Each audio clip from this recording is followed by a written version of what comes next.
ফুটপাতের গলদা চিংড়ি মাথা ফ্রাই স্বাস্থ্যসম্মত উপায়ে ঘরে তৈরি করুন। আর আমরা অনেক সময় দেখা গেছে এই চিংড়ির ফ্রাইটা কিন্তু বাহির থেকে কিনে খেয়ে থাকি। যেমন দেখা গেছে মেলায়, তারপরে আবার রাস্তাঘাটে ফুটপাতে কিন্তু এই চিংড়ির মাথাগুলো ফ্রাই করে বেচতে দেখা যায়। তো সেখান থেকেই কিন্তু আমরা এই চিংড়ির মাথাগুলো কিনে খেয়ে থাকি। আর সেটা যদি আমরা ঘরে তৈরি করতে পারি তাহলে কিন্তু স্বাস্থ্যসম্মতভাবে ঘরেই খাওয়া যায়।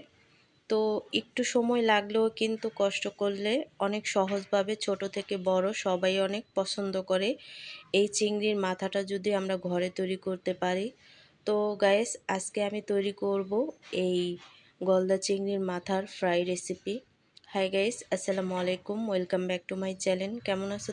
আশা করি ভালো আছো। আল্লাহর রহমতে আমি অনেক ভালো আছি। তো গাইস, আজকে আমি তোমাদেরকে অনেক সহজ একটি রেসিপি তৈরি করে দেখাবো, আর সেটা হচ্ছে গলদা চিংড়ির ফ্রাই। আর সেটার জন্য এখানে আমি নিয়ে নিছি বেসন আর হচ্ছে ময়দা। আর এখানে আমি ঝাল হওয়ার জন্য দিয়ে দিছি লাল গুঁড়ো মরিচের গুঁড়ো, আর হচ্ছে সাদা গোলমরিচের গুঁড়ো, আর টেস্ট মতো লবণ। তোমরা যে যতটুক ঝাল খাও অতটুক পরিমাণে কিন্তু মরিচ এবং গোলমরিচের গুঁড়োটা দিবে। তো আমরা প্রচুর ঝাল খাই, যার ফলে কিন্তু মরিচটা একটু বাড়িয়ে দিছি। আর হলদি স্কিপ করছি। আর এখানে আমি দিয়ে দিচ্ছি একটা ডিম। তো হলুদটা কিন্তু তোমরা ব্যবহার করতে পারো, আমি স্কিপ করছি কারণ হলুদটা আমি দিব না। তারপরে কিন্তু এখানে আমি নর্মাল পানি দিয়ে এই ডোটাকে একেবারে খুব ভালোভাবে বিট করে নেব। দেখো, খুব ভালো করে কিন্তু একেবারে ফেটিয়ে নিছি। তো ফেটিয়ে নেওয়ার পরে কিন্তু দেখো বেসনটা একেবারেই কিন্তু রেডি হয়ে গেছে। তো একটু রেস্টে রেখে দিছি। আর এখানে আমি নিয়ে নিছি চিংড়ি মাছের মাথা, যেটা দিয়ে আমি রেসিপি তৈরি করব। তো দেখো, এখানে কিন্তু চিংড়ির ঠ্যাংগুলোও আছে। তারপরে কিন্তু এখানে আমি চিংড়িটাকে একটু ম্যারিনেট করে নেব।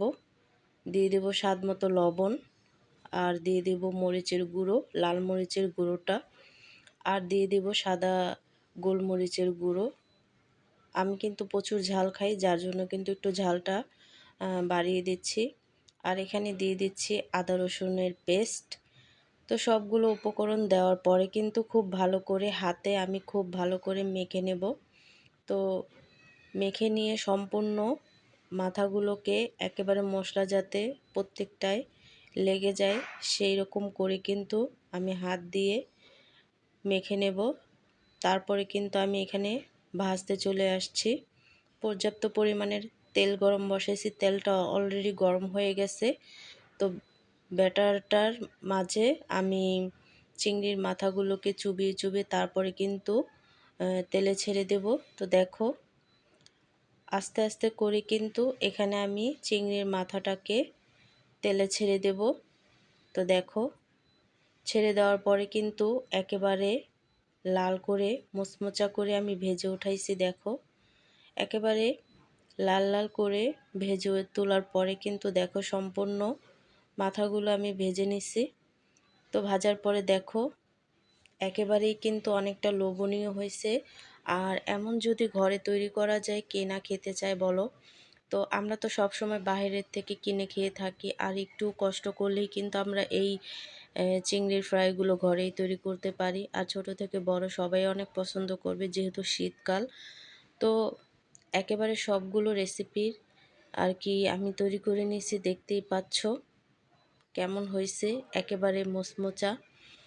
তো গাইস, আজকের রেসিপিটি কেমন লাগছে অবশ্যই কিন্তু কমেন্টে জানাবে। তো অন্য কোনো রেসিপি নিয়ে তোমাদের মাঝে আবার চলে আসব। আজকে এই পর্যন্তই। সবাই সুস্থ থাকবে, ভালো থাকবে। আল্লাহ হাফেজ।